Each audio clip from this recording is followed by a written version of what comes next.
ආයුබෝවන් දුවේ පුතේ සියලු දෙනාට අපි මේ වීඩියෝ එකේදී කතා කරන්න බලාපොරොත්තු වෙන්නේ CSS class selectors සම්බන්ධයෙන්.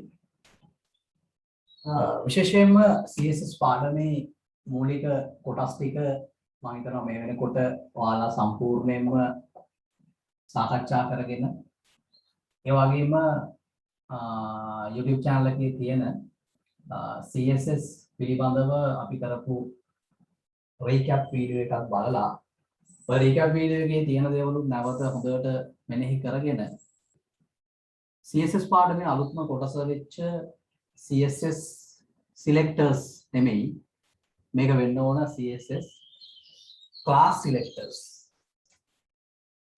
කියන එක තමයි අපි මේ වෙනකොට ඉගෙනගෙන තියෙන එක CSS class selectors කියන කොටසත් එක්ක තමයි අපි මේ හැමෝම එකතු වෙලා ඉන්නේ. ඒතර පුතාලා දන්නවා සාමාන්‍යයෙන් select එකක් කිව්වහම මෙන්න මේ විදිහට අපිට select එකක් ලියන්න පුළුවන්. ඊට අදාළව ওই විදිහට property එකයි ඒ property එකට අදාළ අගයයි ওই විදිහට ලියා දැක්වීම තමයි සාමාන්‍යයෙන් අපි select එකක් ලියනවා කියලා CSS වලදී ලියන්නේ. දැන් උදාහරණයක් විදිහට මම පොඩි වෙබ් පේජ් එකක් මෙන්න මේ විදිහට ගත්තොත් වෙබ් පේජ් එකක් ගත්තොත් හිතන්න ඔය වෙබ් පේජ් එකේ පුතේ තියනවා කියලා ප්‍රධාන වශයෙන් පැරග්‍රාෆ් තුනක් මෙන්න මේ විදිහට පැරග්‍රාෆ් තුනක් තියෙනවා කියලා හිතන්න. මේ විදිහට පැරග්‍රාෆ් තුනක් තියෙනවා. මම මේ පළවෙනි පැරග්‍රාෆ් එක A කියලා දෙවෙනි එක B විදිහටත් තුන්වෙනි එක C විදිහටත් නම් කරනවා. දැන් අපි යම්කිසි අවස්ථාවකදී ඔයාලා දන්නවා HTML දන්න අය දන්නවා මේ පැරග්‍රාෆ් එකේ ඇතුලේ තියෙන දේවල් මොනවා වුණත් අපි සාමාන්‍යයෙන් HTML වලින් පැරග්‍රාෆ් එකක් පුතේ ලියනකොට ඔය A කියන පැරග්‍රාෆ් එක ඉස්සරහින් මෙන්න මෙහෙම දාලා පටන් අරගෙන මේ විදිහට අවසන් කිරීමක් කරලා HTML code එක. ඔය B කියන පැරග්‍රාෆ් එක මොන පැරග්‍රාෆ් එක වුවත් ඔය විදිහට ලියලා ඔය විදිහට අවසන් කිරීමක් කරලා ඔය C කියන පැරග්‍රාෆ් එක කුමක් වුවත් ඔයා මේ විදිහට පටන්ගෙන මේ විදිහට අවසන් කිරීමක් කරලා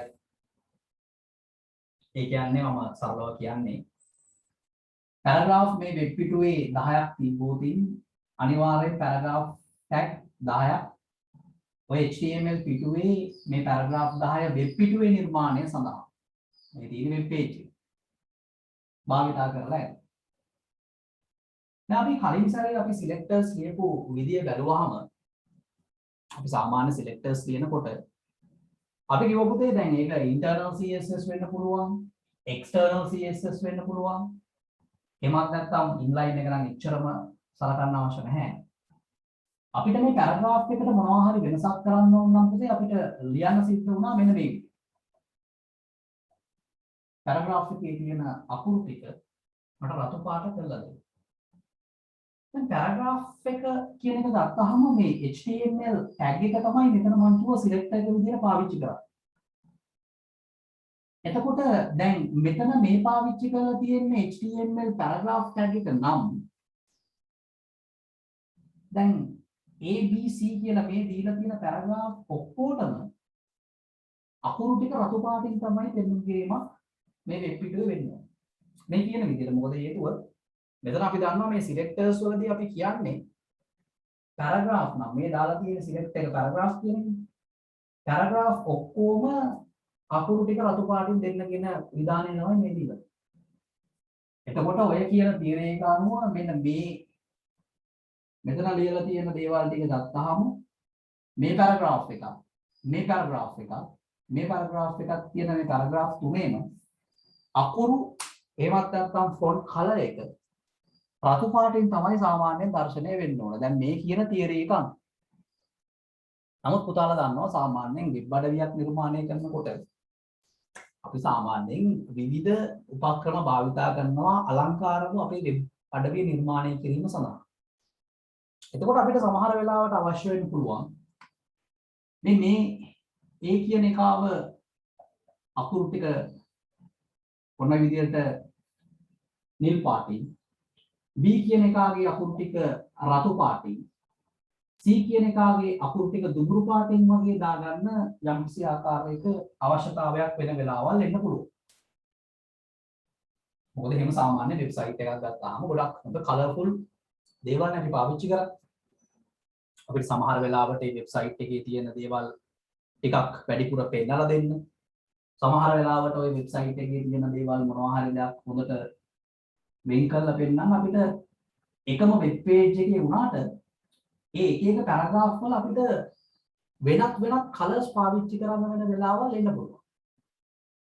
එහෙම අවස්ථාවක් ආවොත් අපි කොහොමද මෙන්න මේ සිලෙක්ට් එක පාවිච්චි කරලා මෙන්න මේ කියන ඡේදය සඳහා තමයි මෙන්න මේ CSS කෝඩ් එක ලිව්වේ.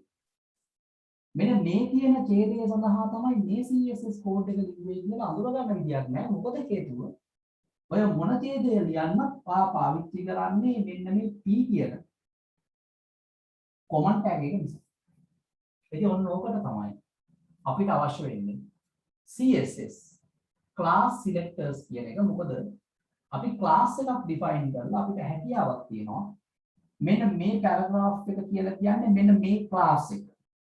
මේ paragraph එක කියලා කියන්නේ මෙන්න මේ class එක විදියට අපිට මේ paragraph ලියන තැනදී එයාට class එකක් දීලා ඒ class එක පාවිච්චි කරලා මෙන්න මේ select එක ලියලා අපිට එක් paragraph වලට අපිට ඕන designs දෙන්න හැකියාවක් තියෙනවා. මේක මම මේ සරල උදාහරණයකින් තේරුම් කරේ ඒකයි. මොකද නිකන් class select එකක් කියන්නේ මොකක්ද කියලා තේරුම් කරනවාට වඩා ඇයි class select එකක් පාවිච්චි කරන්නේ, මොකටද class select එකක් පාවිච්චි කරන්නේ කියන කාරණය මුලින් පුතාලට තේරුම් ගියොත් ඒක මේ පාඩමේ මේ කොටස තේරුම් ගැනීම සඳහා ඉතාමත්ම පහසු වෙන නිසා. දැන් මේ විදිහට අපිට කරන්නට අවශ්‍යතාවයක් තියෙනවා නම් පාඩ මම මේකට අදාළව class select එකක් නිකන් ලියන්නම්. මම class select එක ලියන පුතේ මෙන්න මේ විදිහට. මීට අදාළව මම class select එකක් ලියනවා මෙන්න මේ. p dot first කියලා දාන්න. හොඳට බලාගෙන ඉන්න.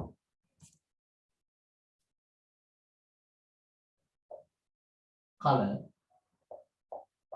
එක blue දාන්නම්. මොකද අතන blue නේ තියෙන්නේ. දැන් කලබල වෙන්න එපා.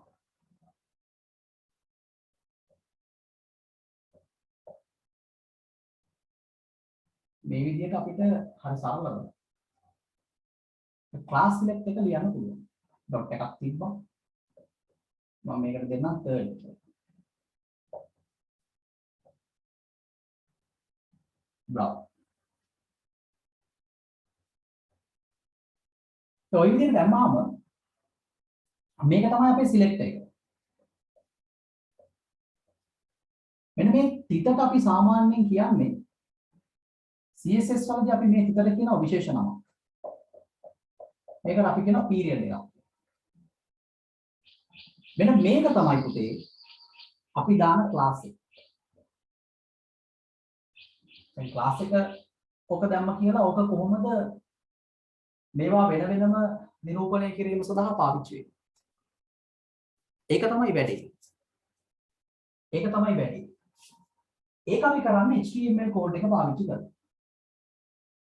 දැන් ඔය එළියට තියෙන ඩෙකරේෂන් ඔතනදී මේ වෙබ් පේජ් එකට අදාළ HTML කෝඩ් එක ලියනකොට paragraph ලියද්දී ඔය paragraph tag එකට අපි චුට්ටි වෙනසක් කරනවා. අපි ලියනවා මෙතන class first කියලා දීලා තමයි අපිට අදාළ paragraph එක ලියන්නේ.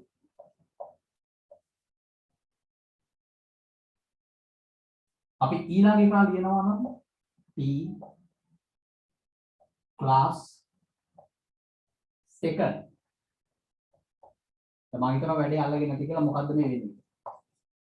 දැන් HTML කෝඩ් එකේ පළවෙනි මෙන්න මේ පැරග්‍රාෆ් එක ක්ලාස් එකක දාලා මම ලියලා තියෙනවා ක්ලාස් එකේ අගේ මම දීලා තියෙනවා ෆස්ට් කියලා. එතකොට මේ සිලෙක්ටර්ස් ඇප්ලයි වෙනකොට මේ p.first කියන එක එනවා. මේ ෆස්ට් කියලා කියන්නේ මෙයාගේ ක්ලාස් එක. ඒ ක්ලාස් එක මෙන්න දීලා තියෙනවා මෙතන. ඒ නිසා මේ පැරග්‍රාෆ් එක නිල් පාටින් පෙන්නනවා. p.second කියන එක නා රතු පාටින් පෙන්නන්න කියලා මම සිලෙක්ට් එක ලියලා තියෙනවා CSS වල. මේක external CSS file එකක හෝ internal අර style tag දෙක ඇතුලේ දාලා තියෙන්න පුළුවන්. හැබැයි මෙන්න ක්ලාස් එකක් දීලානේ තියෙන්නේ. මේ ඩොට් එකෙන් මෙහා පැත්තේ ක්ලාස් එකක් දීලානේ තියෙන්නේ. ඒ ක්ලාස් එක ඇප්ලයි වෙලා තියෙන්නේ මෙතන. ඒ නිසා මේ දෙවණියට තියෙන පැරග්‍රාෆ් එක තමයි මේ ක්ලාස් එකේ අගයත් එක බලලා රතු පාටින් පෙන්නන්නේ. ඔය විදිහටම ඊළඟ පැරග්‍රාෆ් එක ලියනකොට ඔයා හදිසියෙන් හරි I first කියලා දැම්මොත් දාලා ඔයා පැරග්‍රාෆ් එක පුතේ ලියලා තිබ්බොත් මේ තුන්වෙනියට තියෙන එක පෙන්නන්නේ අපි මෙතන දාගෙන ඉඳියට මේ බ්‍රවුන් වලින් පෙන්නන්න ඕන කියලා. අපි මෙතන third කියලා දාලා බ්‍රවුන් කියලා දාලා තිබ්බට මෙතන අගය දීලා තියෙන්නේ first කියලානේ. මෙතන අගය දීලා තියෙන්නේ first කියලා නම් නිල් පාටින් තමයි තුන්වෙනි එකත් අපි සාමාන්‍යයෙන් පෙන්වුම් කිරීමක් සිදු කරන්නේ. ඉතින් මම හිතනවා වැඩි ඔයාලට හොඳටම තේරෙන්නේ නැති කියලා. ක්ලාස් සිලෙක්ට් එකක් කියලා කියන්නේ ඔන්න ඕක. ඒ කියන්නේ ක්ලාස් එකක් අපි ඩිෆයින් කරනවා. මේ තියෙන ක්ලාස් එක ඩිෆයින් කරපු තැන. ඒකෙන් තමයි අපි අල්ලගන්නේ මේ පැරග්‍රාෆ් එක කවුද කියන්නේ. මේ පැරග්‍රාෆ් එක මේ ඩිෆයින් කරලා තියෙන විදිය අනුව ෆස්ට් කියන ක්ලාස් එකේ පැරග්‍රාෆ් එකක්. එහෙනම් එයාට ඩිසයින් එක දෙන්න මට මෙන්න මෙතනින් p.first කියලා අපි ක්ලාස් සිලෙක්ට් එකක් ලියලා තියෙනවා CSS වලින්. දෙවනි පැරග්‍රාෆ් එකේ මම ක්ලාස් එක second කියලා මම වැලියු එකක් දීලා තියෙද්දි එයාව මම CSS වලින් ලියලා තියෙනවා ක්ලාස් එක ඩිෆයින් කරලා p.second කියලා. ඔය විදිහට අපිට හැකියාවක් තියෙනවා අර කලින් සැරේදී මෙතනදී මෙහෙම පැරග්‍රාෆ් කියලා විතරක් දුන්නොත් ඔක්කොටම තියෙන සියලු පැරග්‍රාෆ් ටැග් වලට ඔය එකම ස්ටයිල් එක ඇප්ලයි වෙන එක නතර කරලා අපිට අවශ්‍ය පරිදි කස්ටමයිස් කරලා අපිට වෙබ් පේජ් වල විවිධ දේවල් මේ සිලෙක්ටර්ස් පාවිච්චි කරමින් කරන්නට අපිට හැකියාවක් තියෙනවා. ඉතින් මම හිතනවා මේ තියරි කොටස උදාහරණ හොඳට තේරෙන්නේ නැති කියලා. හරි. කිසි ගැටලුවක් නැතුව තේරෙන්නේ නැති කියලා මේක තවත් හොඳට තේරෙන්න. අපි දැන් ගිහිල්ලා බලලෙමු මේකෙන් කරන්න පුළුවන් ප්‍රායෝගික උදාහරණ. අපි හැමදාම අපේ ක්ලාස් එකේ ප්‍රායෝගික උදාහරණ වලට යම්කිසි ආකාරයකින් අපි වැඩි තැනක් ලබා දෙන නිසා අපි නිකන් බලමු ඉස්සෙල්ලා ප්‍රායෝගික උදාහරණයකින් මම මුලින්ම ඔයාලට ස්ක්‍රීන් එක ෂෙයා කරන්නම් වීඩියෝ එකේ. හරි.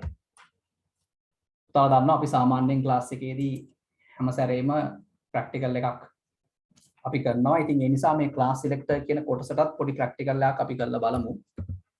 මම පොඩි HTML ෆයිල් එකක් by default ලියන්නම්.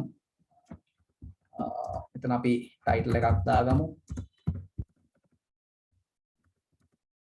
ඔය විදිහට ටයිටල් එකක් දාලා බොඩි ටැග් එක ඇතුලේ අපි ඉස්සෙල්ලා බොඩි එකක් හදාගෙන ඉමුනේ. h1 කියන එක ඇතුලේ යම නිකන් දාගන්නම්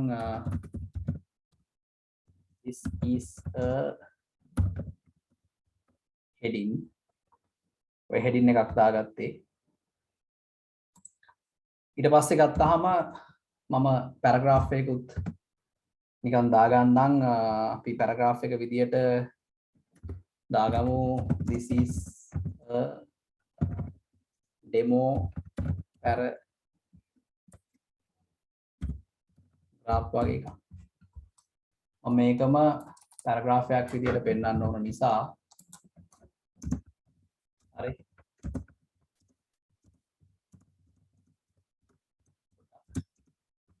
දාගත්තා. දැන් heading එකක් අපිට තියෙනවා. හරි. paragraph එකක් අපිට තියෙනවා. ඔය paragraph එක තියෙනකොට ඊට පස්සේ ඕනනම් මම තව තා චූටි පැරග්‍රාෆ් එකක් අපි දාගමු මොකද දෙකේ වෙනස අපිට පෙන්වන්න ගන්න එක. ඊළඟ පැරග්‍රාෆ් එක දාගමු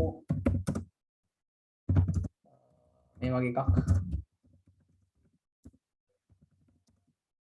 ඒ වඩා වෙනස් වෙච්ච එකක් අපි දාගමු.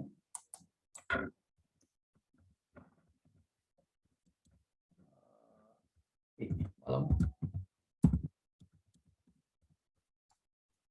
පොඩි විදියට පොඩ්ඩක් වෙනස් පැරග්‍රාෆ් එකක් දාගත්තා. ඒවා අපේ පන්ති ඇතුලේ අපි නිරන්තරයෙන් සාකච්ඡා කරලා තියෙන දේවල්. මම h2 tag එකකුත් දාගන්නවා. This is my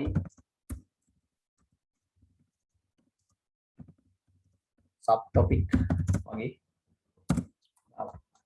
මේක ඉතාමත්ම සරල basic HTML ෆයිල් එකක් මේ තියෙන්නේ.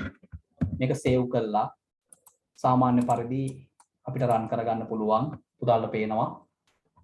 සාමාන්‍ය විදියට රන් වෙලා මේකේ යම්කිසි ආකාරයකින් අපිට ඩිස්ප්ලේ වීමක් වෙලා තියෙනවා. ඊට පස්සේ නැවත මම කෝඩ් එකට යනවා. කෝඩ් එකට ගිහිල්ලා මට දැන් ඕන මගේ පැරග්‍රාෆ් දෙකක් තියෙනවා. ඔය පැරග්‍රාෆ් දෙකෙන් මට මේක මම කියන්නම් සාමාන්‍යයෙන් මට ඕන මොකක් හරි රතු පාටින් වගේ ඕන කියලා හිතුව මේක රතු පාටින් ඕන කියලා හිතමුකෝ. ඉතින් මේක රතු පාටින් ඕන මේකත් රතු පාටින් ඕන වගේ අවස්ථාවක් අර මුලින්ම අපි නිකන් සිලෙක්ට් එකක් ලියන්න බලමු. මේකේ දැන් වෙනම ෆයිල් එකක් අරන් ලියන්න නැතුව අපි external නැතුව අපි internal CSS එකක් ලියන්න බලමු. external CSS එක ලියනකොට ඔයාලා දන්නවා head එක ඇතුලේ style කියන එක දාලා හරි style කියන එක දාලා අපිට මේ style tag දෙක ඇතුලේ අපිට ඔයා ලියන්න පුළුවන්. හරි මේ ලියන්නේ ඔයාලා දන්නවා මේ style tag එක දාලා ලියන්නේ head එක ඇතුලේ. ඔයාලා දන්නවා මොන වගේ එකක්ද ඒක internal CSS කියන්නේ. හරි මම නිකන් දාන්නම් ඕන්නම ඔක්කොම පැරග්‍රාෆ් වලට මට කලර් එක දෙන්න කියලා. කලර් එක රෙඩ් දෙන්න කියලා. ඊට පස්සේ මේක විතරක් නෙමෙයි මම තව එකක් දානවා. මට මොකද්ද text alignment එකක් නිකන් මම හදන්නම් center කියලා. පැරග්‍රාෆ් එක center කරලා හරියන්නේ නැහැ. text alignment එකක් නෙමෙයි. මම නිකන් දාන්නම් font size එකක් වගේ දාමුනේ. font size එකක් නිකන් දාන්නම් 10 pixel වගේ. හරි. ඕක එකක් පැරග්‍රාෆ් වලට. තව heading 1 එකටත් මම නිකන් දාන්නම් පොඩි style එකක්. අපි දාගමු බලන්න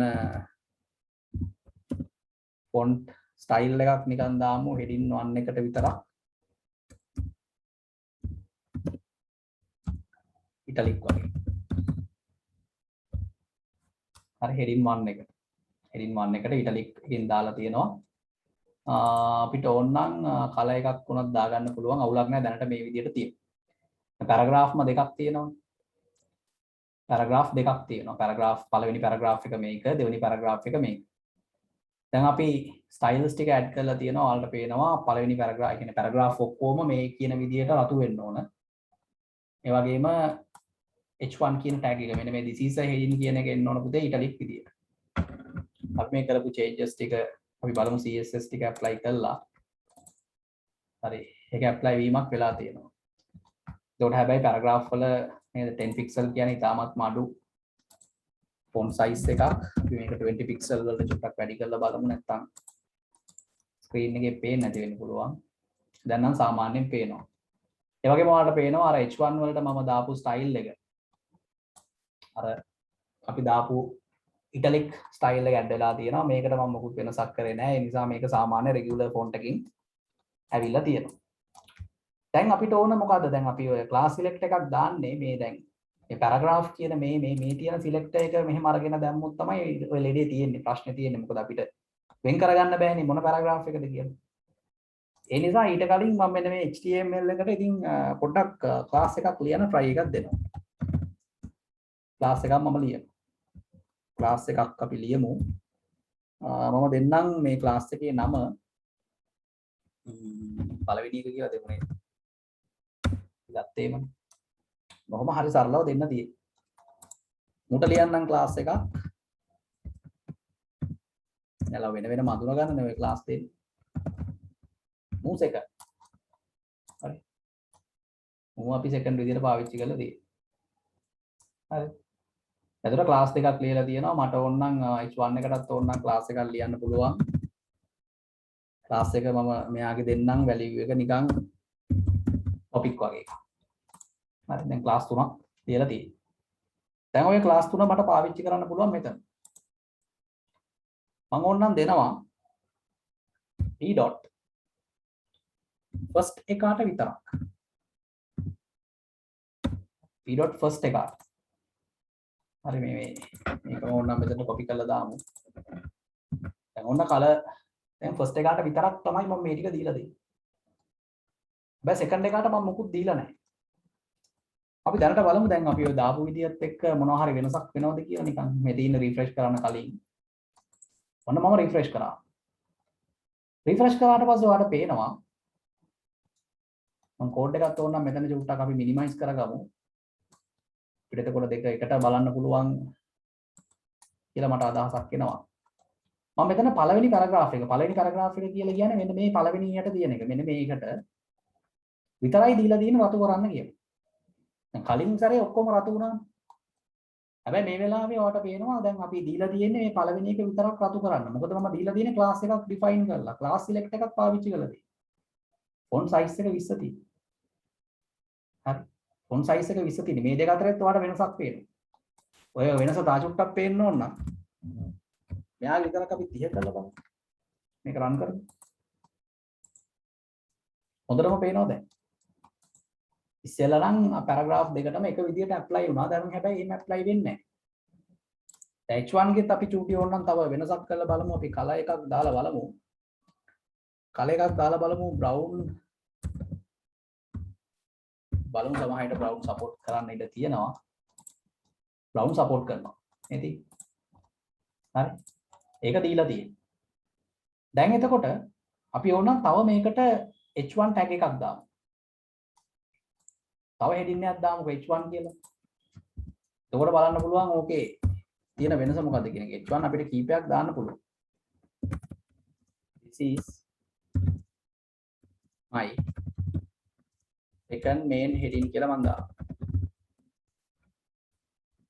ආලා ඉස්සෙල්ලා අපි රන් කරලා බලමු. එතකොට ඔය දෙකම එක වගේ තියෙන්න ඕන. මොකද හේතුව හෙඩින් දෙකම තියෙන්නේ නැහැ. ඔන්න දෙකම එක වගේ තියෙනවා දැන්. මොකද හේතුව දෙකටම මම හෙඩින් වලට දැන් ඇප්ලයි කරලා තියෙන්නේ. ක්ලාස් එකක් මුකුත් ලියලා නෙමෙයි. ක්ලාස් සිලෙක්ට් එකක් නෙමෙයි තියෙන්නේ. ඒ නිසා දෙකම එකටම එකම විදියට පෙන්වුම් කිරීමක් කරනවා. හරි. දෙකම එකම විදියට පෙන්වුම් කිරීමක් ඔතන කරලා තියෙනවා. දැන් එතකොට මෙතන තියෙන දේ තමයි දැන් අපි ඕනනම් අපිට හැකියාවක් තියෙනවා දැන් මෙන්න මෙතෙන්ට අපිට පුළුවන් අපේ අර අපිට ඕන එකට විතරක් ගන්න. මොකද්ද? මම දෙනවා ටොපික් කියලා. මට ඕන මේ this is a heading කියන එකට විතරයි මේ changes ටික. අනිත් ඒවාට මට ඕනේ නැහැ. ඒසොල මෙයා දන්නවා මේ select එක call කරලා තියෙන්නේ class select එකක්. මේ තියෙන class එකේ නම. අන්න class එකේ නම HTML වලින් අපිට හොයාගන්න පුළුවන් ගිහිල්ලා ඒ HTML code එක define කරපු දන class එකේ නමෙන් තමයි define කරලා තියෙන්නේ. දැන් බලමු අපි change එක apply වෙනවද? අන්න change එක apply වෙනවා. මෙයාට විතරයි. දැන් බලන්න code එක අරගෙන බලන්න. ඔය කියන දේවල් ටික කරන්න කියලා තියෙන්නේ first කියන එකටයි topic කියන එකටයි විතරයි class selectors. අපිට ඕන විදියට class selectors භාවිතා කරමින් එකම web page එකේ paragraph වලට වෙන්න පුළුවන්, headings වලට වෙන්න පුළුවන් ඒ ඕනම එකකට අපිට ඕන changes අපේ website හදනකොට අපිට පාවිච්චි කරන්න පුළුවන් දෙන්න පුළුවන් හොඳ විදියක් තමයි ඔය class selectors කියන කොටස හරියට නිසියාකාරව ඉගෙන ගැනීම. ඉතින් මම හිතනවා මේක මේ code example එකත් එක්ක class select එකක් use කරන්නේ කොහොමද කියන කාරණය ගැන හොඳ නිවැරදි අදහසක් නිවැරදි අවබෝධයක් ඔයාලට එන්න ඇති කියලා. ඒ වගේම මේකේ මම තව චූටි දෙයක් සුවිශේෂ දෙයක් කියන්න කැමතියි. ඒක තමයි දැන් කෙනෙක් හිතන්න පුළුවන් දැන් සර් ওই විදියට තියෙන එක හරි.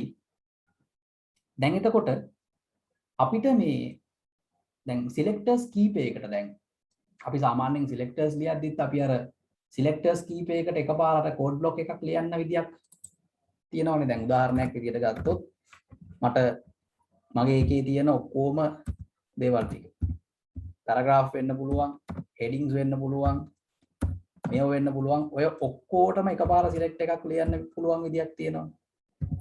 මට ඔය ඔක්කොගෙම කලර් එක දෙන්න රෙඩ් වලින්. මට වෙනස්කම් ඕනේ නැහැ මොකොත්. ඔය විදියට කියලා ලියන්න පුළුවන් නේ සාමාන්‍ය එකක්. දැන් කෙනෙක්ට හිතෙන්න බැරිද අපිට හැකියාවක් තියනවද මෙන්න මේ වගේ දෙයක් කරන්න. මම ක්ලාස් එක ඩිෆයින් කරනවා පැරග්‍රාෆ් එකකත් ෆස්ට් කියලා. මේක මෙහෙම තියෙනවා. මම ගෙනහිල්ලා මෙන්න මේ h2 කියන එකට ගහනවා ක්ලාස් එකක්. මම උගේ වැලියු එක දෙනවා ෆස්ට් කියලා. දැන් එතකොට මෙන්න මේ පැරග්‍රාෆ් කියන ටැග් එකේ ක්ලාස් එක පැරග්‍රාෆ් ක්ලාස් එකක්. පැරග්‍රාෆ් ටැග් එකේ ක්ලාස් එකේ වැලියු එකත් ෆස්ට්. h2 කියන ක්ලාස් එකේ එකත් ඒක වෙනම ටැග් එකක්. හැබැයි ක්ලාස් එකේ නම එකයි. දැන් මට පුළුවන්ද මගේ changes ටික හරි මගේ changes ටික select එකක් නැතුව පාවිච්චි කරන්න. select එක මම අයින් කරනවා නම් selectors දෙකක් දාන්න උනත් පුළුවන්. නමුත් select එකක් අයින් කළා මම first කියලා class name එකෙන් විතරක් call කරනවා. මේ changes ටික බලමු apply වෙනවද? අන්න apply වෙලා තියෙනවා. මොනවද apply කරපු changes? අකුරු වල වර්ණය රතු වෙන්න ඕන. මෙන්න රතු වෙලා තියෙනවා. දෙවෙනි එකේ. ඒ වගේම 30 පික්සල් වලින් පෙන්නන්න ඕන. ඉතින් මේ දෙකේම අකුරු size එකයි. මේක පොඩ්ඩක් bold වෙලා පෙන්නන හේතුව වෙන හේතුවක් නෙමෙයි. මොකද මේක මේ heading එකක් නිසා. එහෙම නැත්නම් same scenario එකක් තමයි මේ තියෙන්නේ. එතකොට මම එකෙන් ඔයාලට කියන්න බලාපොරොත්තු වෙන්නේ ඔයාලට හැකියාවක් තියෙනවා. ඔයාලට select එකක් නැතුව specific select එකක් නැතුව class එක විතරක් පාවිච්චි කරන්නත් පුළුවන්. එතකොට dot එකෙන් තමයි මේ period එකෙන් තමයි වෙන් කරන්නේ class එක. අනිවාර්යයෙන්ම මේ period එක තියෙන්න ඕනේ. period එකක් නැතුව නිකම්ම පාවිච්චි කරන්න බෑ. හැබැයි හොඳට මතක තියාගන්න ඕන දේ තමයි ඒක පාවිච්චි කරනකොට අපි මේ මෙතනට දාන select එකේ නම හරියට නිවැරදිව class එකේ නම සඳහන් කරලා තියන්න ඕනේ. ඉතින් ඔන්න ඔය දේවල් ටික හරියට අවබෝධ කරගත්තා නම් ඇත්තරම මම හිතනවා class selectors කියන කොටස CSS programming වල ඉතා හොඳින් ඔයාලා තේරුම් ගන්න ඇති කියලා. ඉතින් ඒ කොටසත් එක්ක තමයි අද මේ වීඩියෝ එක මම කරන්න කියලා බැලුවේ. ඉතින් ඒ නිසා මම හිතනවා මේ කොටස ඉතාමත් හොඳට ඔයාලට තේරෙන්නේ නැති කියලා. ඉතින් ඊළඟ වීඩියෝ එකකින් වෙනත් යම්කිසි පාඩමක් සමග හමු වීමේ බලාපොරොත්තු වෙන්නේ. සමු ගන්නවා. ඔයාලා හැමෝටම සුබ දවසක්. ජය වේවා.